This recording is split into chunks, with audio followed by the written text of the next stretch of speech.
Buenos días al grupo de Efesios 2, 8 y 9 y a los que están escuchando por YouTube. Hoy es miércoles 16 de junio del año 2021 y vamos a continuar con esta iniciación al estudio del Nuevo Testamento y hoy nos toca la epístola a los romanos. En esta ocasión sí sabemos quién es el que la escribió y ustedes saben que es el apóstol Pablo.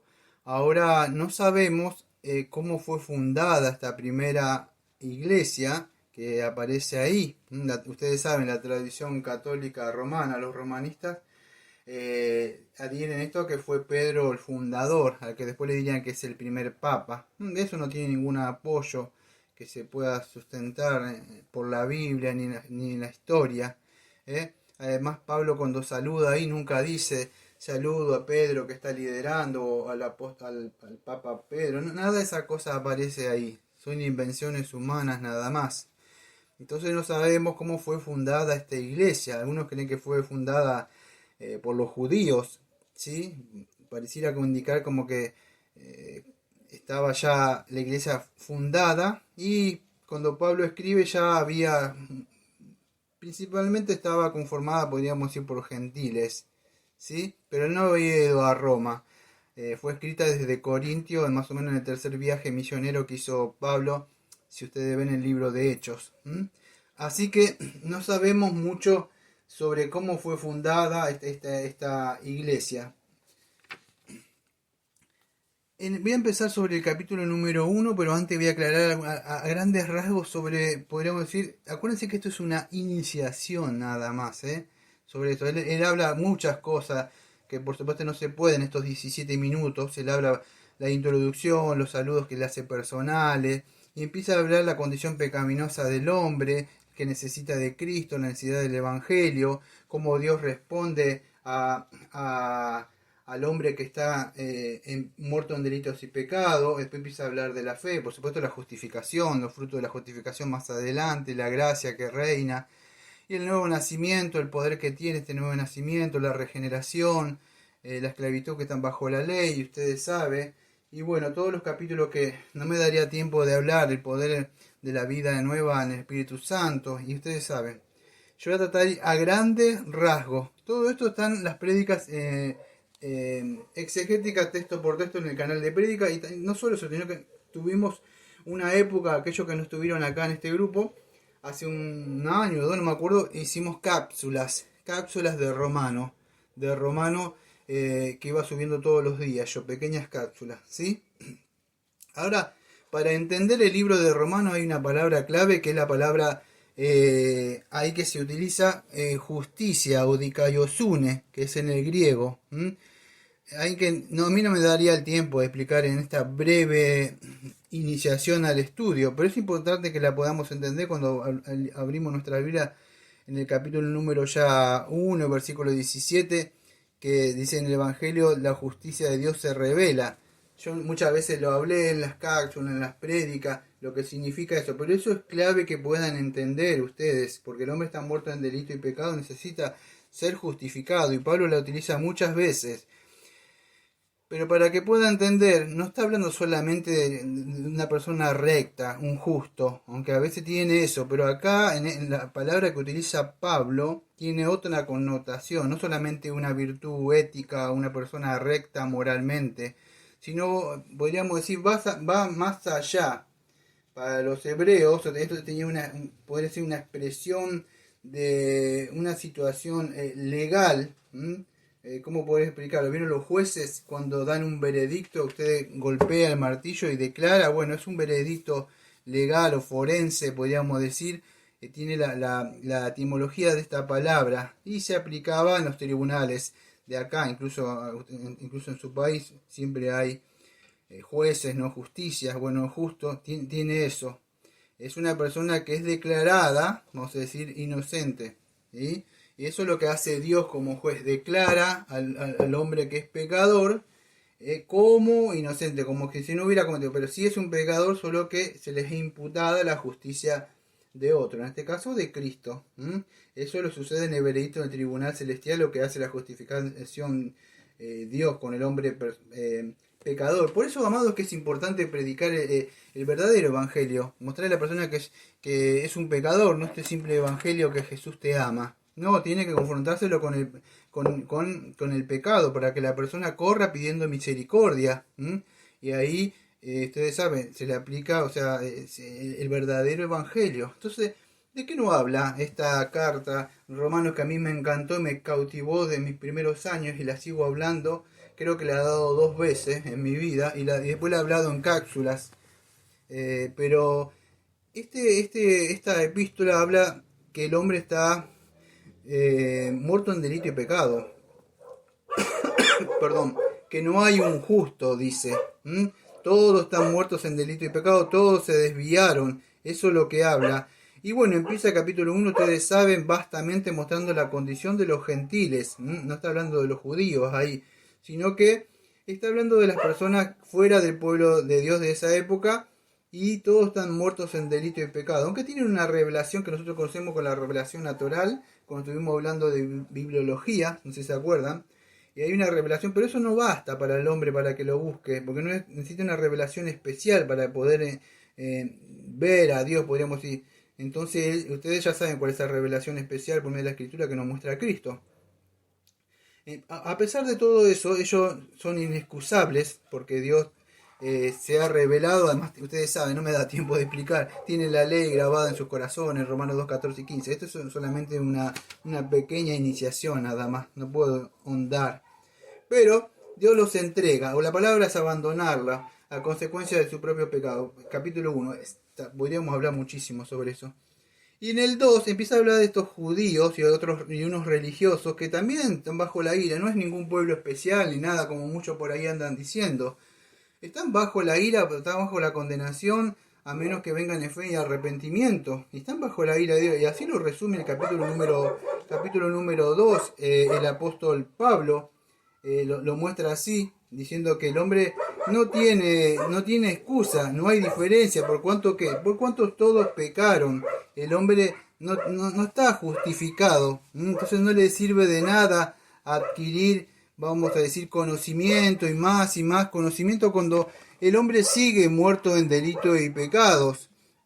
No hay una justicia propia para él, se necesita una justicia, y la justicia solamente proviene de Dios, y esta justicia es por medio de la fe, nada más. Entonces necesita ser justificado el hombre. Ahora, ¿cómo se adquiere esa fe? Bueno, ustedes sabemos que la salvación es por gracia por medio de la fe, incluso el arrepentimiento. Romanos capítulo 3, versículos 21 al 26 nos muestra, nos describe cómo Dios demanda esa justicia, pero Él provee esa justicia. Acuérdese, el pecado no es que nos afectó, como dicen por ahí algunos círculos, que dicen de que no, el pecado solamente te afectó un poco, podés tomar tu decisión. No podés tomar ninguna decisión porque el pecado te ha dejado muerto, delito y pecado. Espiritualmente no puede, no está habilitado para buscar a Dios. Todos se desviaron, no hay uno que busca a Dios. Así fue la consecuencia, la muerte total espiritualmente. Quedaron excluidos, destituidos, somos culpables, estamos condenados, estamos esclavizados y encadenados. Tanto espiritualmente, podríamos decir, las consecuencias que se hacen en el cuerpo son resultado de lo que hay adentro del espíritu de la persona. Totalmente pobres espirituales, no hay nada, ni siquiera yo tengo el libre albedrío para ofrecer a Dios, como dicen por ahí. No, ni siquiera eso tiene.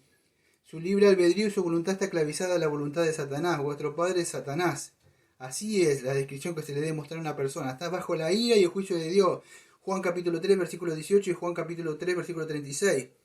Aparte de Juan 3:16, y muestra la ira, el castigo, la condenación. Son merecedores de un castigo. ¿Qué va a ser? Bueno, la buena noticia de la respuesta de Dios es que Dios nos provee justicia en Cristo. Romanos capítulo 3, versículo 21 26. ¿Qué es esto? La justificación. Eso es lo que sucede. La persona puede llegar, y no me da tiempo de hablar lo que cree un romanista que le infunde justicia sobre ello. No está hablando de nada de eso, sino que solamente por la y no somos merecedores ni siquiera por la fe, nada. Eso es dada por Dios, incluso esa fe y ese arrepentimiento. ¿Sí? Ahora, ¿qué es? Es solamente cuando creemos en esa obediencia o en la justicia que Dios mismo nos da o nos imputa. ¿Pero por qué? Es por la obediencia activa de Cristo, y podríamos decir la obediencia pasiva en la cruz cuando muere. Y Él fue obediente a toda la ley, fue obediente y murió también en lugar nuestro. Y no solo eso, y resucitó. Y eso es que por su única justicia, la que Él ha cumplido, es que podemos, por medio, la fe es como un tenedor que se apropia de la comida para comer, que es Cristo, ¿sí? Y eso es eso mismo. Pero el hombre debe vomitar el pecado, o sea, por medio del arrepentimiento, antes de creer, de comer. Entonces es importante, todo es un don de Dios. Entonces una carta maravillosa, hasta de Romano, nos muestra cómo Él nos justifica, hace que estemos bien, justificar es dicayo, ahí declarar justo sería libre. Y esto hace referencia, podríamos decir, cuando en la relación del pecador con Dios, Dios nos justifica, o podría decir un veredicto, un acto legal, no sé cómo explicarlo, ¿sí? Nos imputa la justicia de Cristo, o sea, doble imputación, y nosotros los pecados quedaron en la cruz de Cristo. Así sucede. Y Él hace propiciación y después expiación. Es más largo de explicar esto. Entonces es importante de hablar y de explicar el verdadero evangelio, cómo viene esa justicia por medio de la fe. Después el capítulo 4 y el 5 sigue hablando un poco de la salvación en el Antiguo Testamento, Abraham y David, que esas cosas ya son más para profundizar. El capítulo 5 lo mismo, creo que es entre Adán y Cristo, ¿sí? Lo que era un tipo de Adán. Bueno, pero yo estoy tratando de tocar a grandes rasgos lo más importante que creo que es de ahí. Incluso la fe, que es un don de Dios, ¿sí? No es algo del pecador para Dios. Esto es importante. Una persona que ha sido justificada, está unido en virtud con la unión con Cristo. La salvación no se puede perder. Estábamos sin Cristo, ahora estamos en Cristo. Y Cristo pasa a ser nuestra cabeza, amados. En el capítulo número 5 habla, bueno, ustedes saben, esa relación empieza a hablar que nosotros ahora tenemos, al ser declarados justos, tenemos paz para con Dios. Dios está airado con el pecador. Ahora hay una paz, una ausencia de guerra, podríamos decir. ¿Por qué? Porque las demandas justas de la ley, amados, fueron satisfechas por el Señor Jesucristo. Entonces esto es importante que podamos entender estos beneficios que nosotros tenemos, que empieza a hablar en el capítulo número 5. Ahora Cristo ha muerto y ha resucitado en nuestro lugar. Y ese es el propósito del Evangelio. El Señor Jesucristo muere, nos justifica a nosotros y ahora nosotros tenemos ciertos beneficios. No me da tiempo de hablar de la adopción y otras cosas que hablamos en la confesión. Pero, ¿termina todo ahí? No, amados, no termina ahí. En estos 4 minutos que me queda tratar de explicar. En Romanos capítulo 6 ustedes hablan de esa lucha del pecado. No me da tiempo de hablar, a pesar de que el hombre, creo que la palabra es catargeo en el griego, no me la acuerdo bien, pero